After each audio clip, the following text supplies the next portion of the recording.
The British Prime Minister has announced that some asylum seekers trying to reach the UK by crossing the English Channel will be flown to Rwanda for processing. It's part of a $130 million deal that's been criticized by rights groups.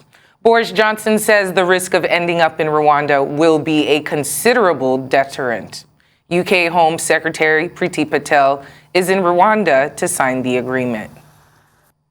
So from today, our new migration and economic development partnership will mean that anyone entering the UK illegally, as well as those who have arrived illegally since January the 1st, may now be relocated to Rwanda. This innovative approach, driven by our shared humanitarian impulse and made possible by Brexit freedoms, will provide safe and legal routes for asylum, while disrupting the business model of the gangs. Lape, thank you for joining us. Can you please tell us how this plan came about? Hi, good afternoon to you, ladies. Well, this plan has come as a result of the increasing illegal migration that the UK is seeing, particularly on in the Kent coast. This year alone, there has been over 4,500 illegal migration that's happened in the UK. Many of these we've seen so far on those pictures of people arriving on those dinghy boats, risking their lives, taking a 4,000 plus mile journey just to embark and land essentially in the UK. Now, this plan is coming as a result of that. And the main aim is to, according to the Home Secretary, is to deter these illegal migrants as well as the trafficking gangs from encouraging really desperate and vulnerable people from embarking on this really dangerous journey. But of course, it's been marred by a lot of controversy. But in answer to your question, that is the real reason why this plan is coming about and why we're hearing about it now. So, Lape, do we know what will happen to asylum seekers when they do get sent to Rwanda? Oh, yes, well, currently, the plan is being outlined as targeting single men. So there's no talk of families, there's no talk of children, asylum seekers, or even women who sometimes are heavily pregnant on this journey.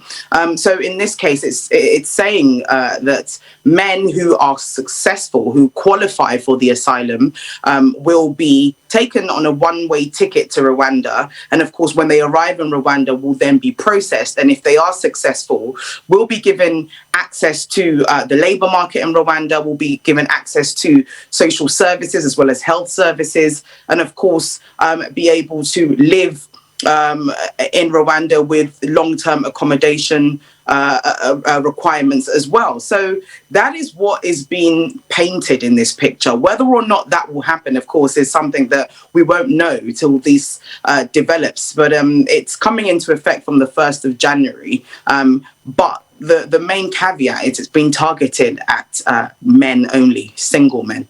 Very unusual plan, but can you tell us more about the reaction to this plan? Have any rights groups criticized the move?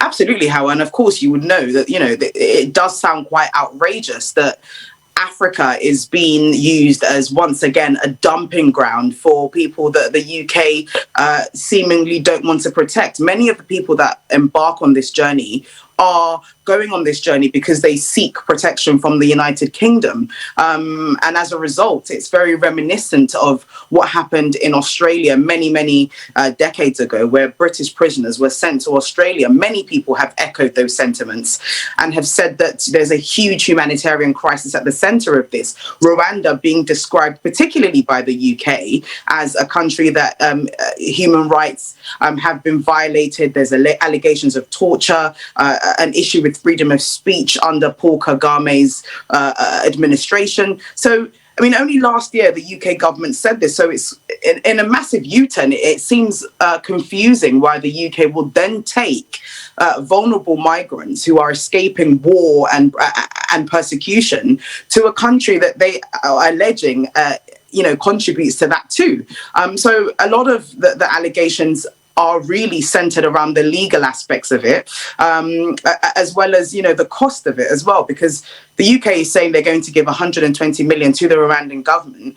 But I mean, if you do the calculations, a lot of opposition parties like the Labour Party and the Liberal Democrats have said that this is purely not going to be enough for that to happen. And more importantly, there is a legal issue at the centre of this, which the UK hasn't pretty much addressed already.